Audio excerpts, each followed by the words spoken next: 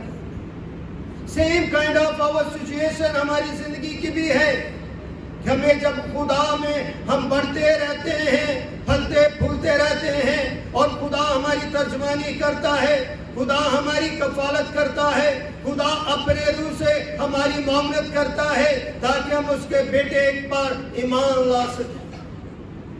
ایمان میرے لیے سب سے بڑی نصیحت ہے، ایمان میرے لیے سب سے بڑی گواہی ہے۔ ہم دنیا میں رہتے ہوئے اپنی گواہی نہیں رکھ سکتے، ہماری گواہی کے اندر ہماری خواہشات پائی جاتی ہیں، مگر جب اسی کلام سے ہم نصیحت حاصل کر کے، تعلیم حاصل کر کے، برکت حاصل کر کے گواہ بنتے ہیں تو پھر وہ زندگی کے گواہ بن جاتے ہیں۔ اس کی گواہی زمین کے ساتھ ساتھ آسمان پر بھی مقبول ہوتی ہے۔ یہ نہیں ہم کہ مقبول نہیں ہوتے ہیں، خط میں بھی مقبول ہوتے ہیں، ایمان میں بھی مقبول ہوتے ہیں، حکمت میں بھی مقبول ہوتے ہیں، بس شرط یہ ہے کہ ہم خدا کے تقاضوں کو اپنی زندگی سے پورا کرتے ہیں کہ نہیں۔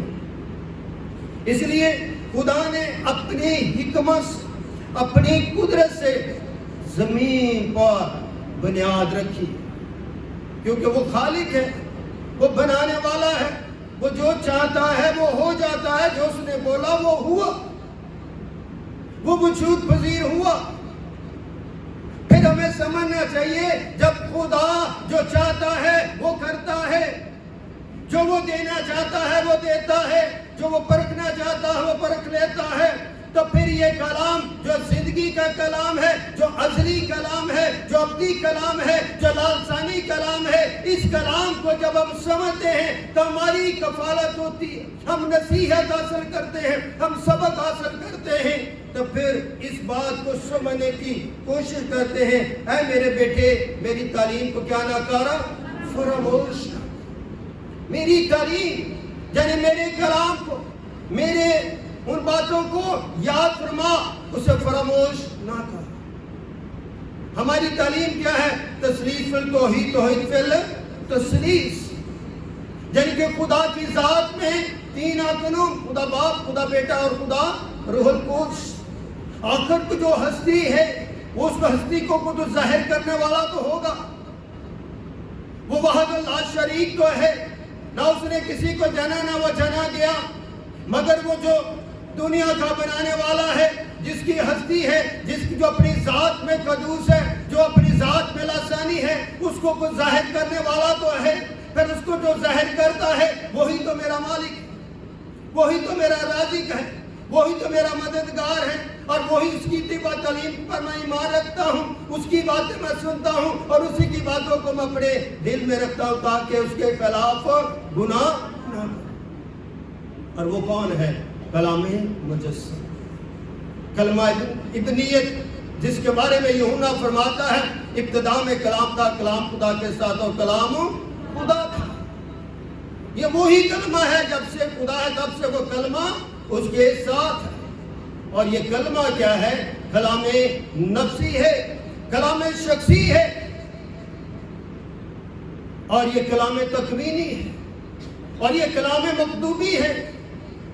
یہ کلمہ ہے زندگی کا، جس کلمے کو مجھے اور آپ کو جاننا ہے، جس کی تعلیم پانی ہے، جس کے علم کو پانا ہے، جس کے مکاشفہ کو جاننا ہے، تاکہ ہم اپنی زبان سے، اپنے ایمان سے اس کی تعلیم کو فراموش نہ کریں، جھٹلا نہیں بلکہ تابع دار بنیں۔ آگے کیا لکھا؟ بلکہ تیرا دل میرے حکموں کو مانے۔ ایک تو تعلیم کو فراموش نہیں کرنا، باقی اس کے حکموں کو ماننا ہے، چھاننا ہے، سمجھنا ہے، قبول کرنا ہے، کوشش کرنی ہے، اس میں ٹھہرنا ہے۔ آخر یہ حکم دینے والا کون ہے؟ یہ حکم دینے والا جو ہے، یہ پہلا اقنوم ہے، خدا باپ ہے، جس نے اپنے حکم موسیٰ کو دیے، اور موسیٰ کے وسیلے سے ہم تک پہنچے تاکہ اس حکموں پر ہم عمل پیرا بنے، اس باتوں کو سمجھے جو ان حکموں میں لکھی گئی ہیں۔ اگر ہم ان حکموں کو پڑھتے ہیں اور اس پر سنجیدگی سے غور و فکر کرتے ہیں تو میں خدا کی ایک ایک بات کے اندر خدا کا ظرف ظہور نظر آتا ہے، خدا کی فطریت نظر آتی ہے، خدا کی عظمت نظر آتی ہے، خدا کی فضیلت نظر آتی ہے۔ اس لیے یہ حکم ہماری زندگی اور ایمان کا کیا ہے؟ چراغ ہے۔ کیا ہے؟ پہلا کہ ایک خدا کو مان، اس کے علاوہ کوئی اور خدا نہیں۔ دنیا کے خدا معبود ہیں، وہ بنائے ہوئے ہیں، کسی نے پتھر سے بنا لیا، کسی نے لکڑی سے بنا لیا، کسی نے سونے سے بنا لیا، کسی نے چاندی سے بنا لیا، کسی نے پیتل سے بنا لیا، کسی نے دوسری دھات سے بنا لیا۔ مختلف دھاتوں کے بنائے ہوئے انسانوں کے ہاتھوں کے وہ بت ہیں اور ماس وہ بت ہیں، نہ وہ بول سکتے ہیں، نہ وہ حرکت کر سکتے ہیں، اور نہ وہ کسی کو دے سکتے ہیں، کیونکہ ان کے اندر نہ قوت ہے، نہ طاقت ہے، نہ ان کی سیرت ہے، نہ ان کی بصیرت ہے، نہ ان کی شکل ہے۔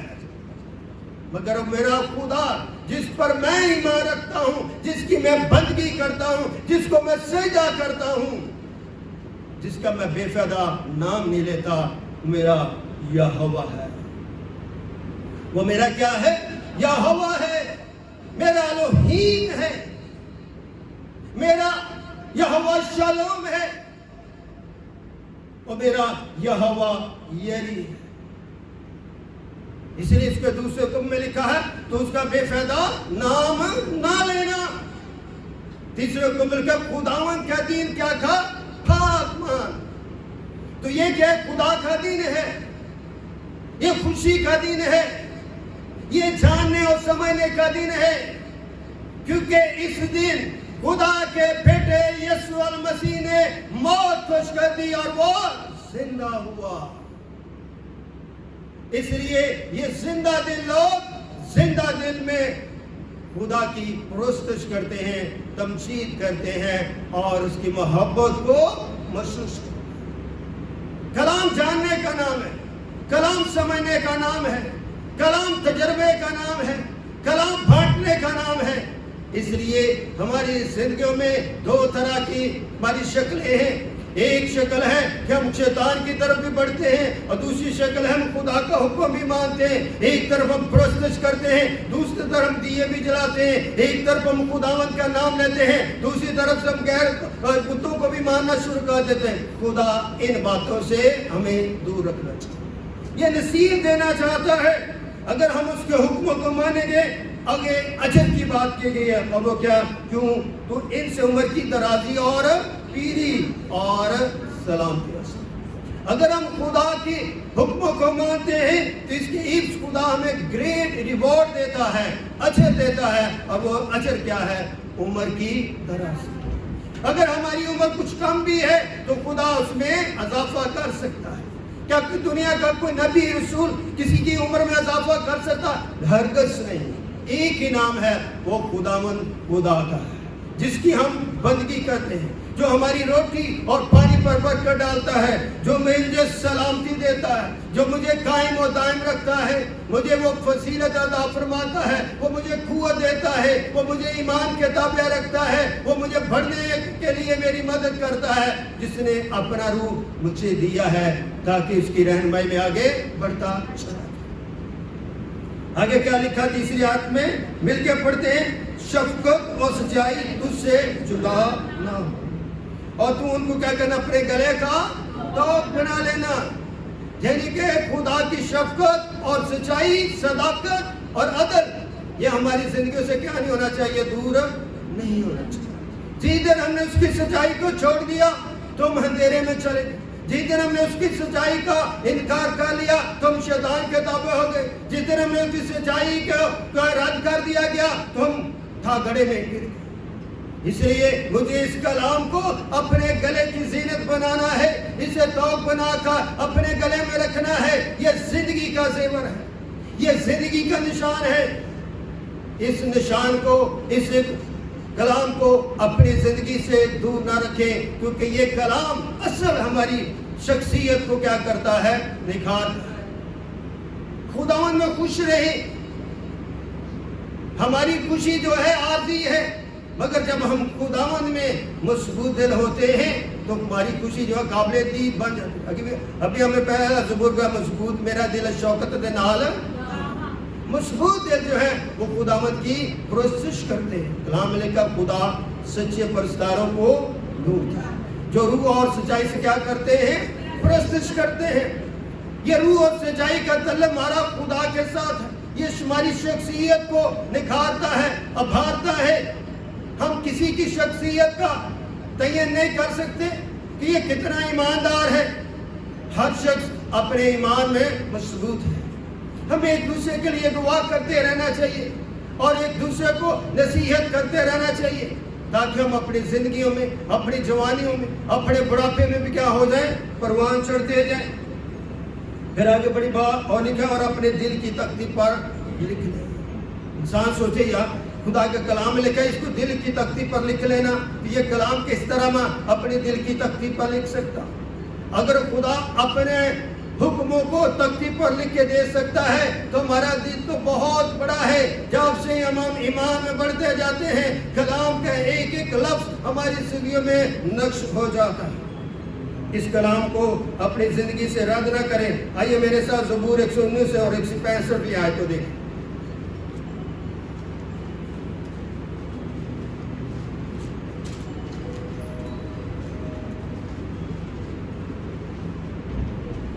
تیری شریعت سے محبت رکھنے والے مطمئن ہیں, ان کے لیے ٹھکر کھانے کا کوئی موقع.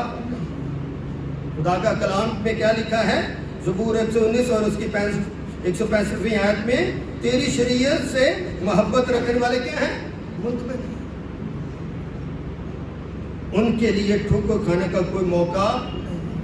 جب اس کلام کو جو دل کی تختی پر لکھ لیتے, پھر ہمارے لیے کوئی ٹھوکر نہیں ہے, کیونکہ کلام میری چراغ ہے. تیرا کلام میرے قدموں کی چراغ, میرے راہ کے لیے کیا ہے, روشنی ہے. یہ کلام جو ہے ایک چراغ اور روشنی کا کردار ادا کرتا ہے. اس کی نسبت ہمیں کیا ملتا ہے, اجر کیا ملتا ہے. یوں تو خدا اور انسان کے نظر میں مقبولیت اور عقل مندی حاصل. کس کے وسیلے, اس کلام کے وسیلے سے ہم انسانوں میں بھی مقبول کیے جائیں گے, خدا میں بھی مقبول کیے جائیں گے جب اور عقل مندی بھی حاصل کریں. جب تک ہم عقل مند، میں نے دیکھا ہے کئی لوگ بہت پڑھے لکھے ہوتے مگر ان کے اندر ویسے حکمت نہیں ہوتی جیسے بہت سارے لوگوں کے اندر حکمت. کوئی بہت لوگ کم پڑھے ہوتے ہیں مگر خدا میں بڑے وہ حکمت نماد دنا دل ہوتے ہیں. وہ اپنی حکمت سے اپنے خاندان کو کہیں کا کہیں لے جاتے ہیں، اپنی زندگی کو سدھار لیتے ہیں، اپنی زندگی کو خدا کے ساتھ جوڑ لیتے ہیں. کل ہمارے بہنوں کی میٹنگ میں ایک بہن آئی تھی تو وہ اپنی گواہی شیئر کر رہی تھی، مسز کے وسیلے سے مجھ تک پہنچی. اس کی 3 بیٹیاں اور 2 بیٹے تھے. وہ کہتی جب میری 3 بیٹیاں ہی تو میرے گھرانے میرے خاندان ہیں، دیکھنے والوں نے سننے والوں نے کہا اس کے تو بیٹیاں ہی بیٹیاں. یہ ہمارا معاشرہ ہے نا، بیٹیوں کو پسند نہیں کیا جاتا. کہتا خدا نے مجھے پھر برکت دی. 7 مہینے میں میں نے خدا سے دعا کی کہ خدا مجھے ایک نہیں بلکہ 2 بیٹے. میں تیری بندی، میں تیرا کلام پڑھتی ہوں، تیرے کلام کو اپنے دل میں لگا کر رکھتی ہوں، میں اپنے اسے پڑھ پڑھ کر تیرا شکر ادا کرتی ہوں. میں کلام ایمان میں لوگوں کی باتوں پہ نہیں جاتی، میں تجھ پر توکل رکھتی، تجھ پر امید رکھتی ہوں، میں تجھ سے مانگتی ہوں. اگر میں تیری بندی ہوں تو مجھ پر تو رحم کر. پھر خدا نے اسے 2 جڑواں بیٹے دیے، 2 جڑواں بیٹے دیے. جب اپنا ایمان اپنی آواز ہم اپنے خدا تک پہنچاتے ہیں تو خدا ہمارے ایمان کو اپنے تک لے جاتا ہے، وہ سنتا ہے اور پھر فور ہمیں کیا دیتا ہے؟ جواب دیتا ہے. کیونکہ اگر لکھا سارے دل سے خداوند پر کیا کر تو کر. اس نے کامل دل سے اپنے خدا پر بھروسہ کیا، خدا نے اسے برکت دی. ہمیں شکر ادا کرتے رہنا چاہیے. میں پچھلے 3 سال سے منشی میں ایک خادم کے لیے خدمت بہت بابرکت ہوتی ہے مگر خدمت میں کتنی مشکلات ہوتی، کتنی پریشانیاں ہوتی ہیں، یہ کسی بھی خادم سے اب بات کر کے کچھ بہت پریشانیاں ہیں. مگر خدا جب خدمت میں آپ کو اپنی دعا کا جواب دیتا ہے تو آپ کا دل خوش ہوتا ہے، آپ کا دل خدا کی تعریف کرتا ہے کہ خداوند تو مجھے کسی بھی حال میں نہیں چھوڑتا، تو ہمیشہ میری مدد فرماتا ہے. چند دن پہلے خدا نے میری زندگی میں ایک بہت بڑا کام کیا. میں اپنے خدا کا شکر ادا کیا. میں نے ہمیشہ خدا پر ہی بھروسہ کیا. جب میں خدمت میں نہیں بھی تھا تب بھی میں خدا پر بھروسہ کرتا. جب میں خدمت میں آیا تب بھی خدا پر میرا بھروسہ، میری امید خدا ہے. کیونکہ میں نے اپنا دل خدا کو دیا. میں خادم نہیں بننا چاہتا تھا مگر خدا نے مجھے خادم بنایا. نہ میں سوچتا تھا، نہ میں نے جانا تھا، نہ میری ماں کا، نہ میرے بھائی کا، نہ میرے باپ کا، ہمارے کسی کا بھی یہ نہیں تھا کہ ہم خدمتوں میں ہوں گے. مگر خدا نے ہم 2 بھائیوں کو، سب سے بڑے کو اور مجھے خدمت میں لے آیا. میں خدا کا شکر ادا کرتا ہوں اور اپنے فہم پر تکیہ نہ کرتا. سارے دل سے خداوند پر توکل کر، اپنے فہم پر تکیہ نہ. ہمیں اپنی ایگو پر نہیں، اپنے طریقے سلیقے میں نہیں، ہمیشہ خدا کو اول درجہ دینا چاہیے. خدا کی شکر گزاری کرتے رہنا چاہیے. اور خداوند میں جب ہم تکیہ کرتے ہیں تو ہماری خدا کے آگے ہماری کچھ بھی لیاقت نہیں، ہماری کچھ بھی طاقت نہیں ہے. سب کچھ خدا کا ہے. کیوں؟ زندگی خدا نے دی. اس زندگی کا مالک جب خدا ہے تو وہ ہی سب کچھ دیتا ہے. اگر زندگی ہے تو ہم سب کچھ حاصل کر سکتے ہیں. خدا کبھی کبھی مجھے اتنی برکت دیتا ہے کہ میں اس کی برکت کو جب سمجھتا ہوں، جانتا ہوں، سوچتا ہوں تو میں سے کہتا ہے خداوند میں تو اتنا نکما ہوں مگر پھر بھی تو مجھے سرفرازی عطا فرما دے، پھر بھی تم مجھے قبول کرتا ہے. اس لیے کہ میں اپنی آپ پر تکیہ نہیں کرتا، اپنا ایمان، اپنا دل، اپنی سوچ اپنے خداوند پر لگاتا. اس لیے آپ میری فکر کرتے ہیں، خدا کی فکر کرتے ہیں، خدا کے گھر کی فکر کرتے ہیں. میں آپ کی فکر کرتا ہوں. میں آپ کے لیے جیتا ہوں اور جینا بھی چاہیے. خادم کی زندگی کس کے لیے ہوتی ہے؟ خدا اور کلیسیا کی. اور کلیسیا کی زندگی کس کے لیے؟ تو خدا اور خدا کے گھر کے لیے.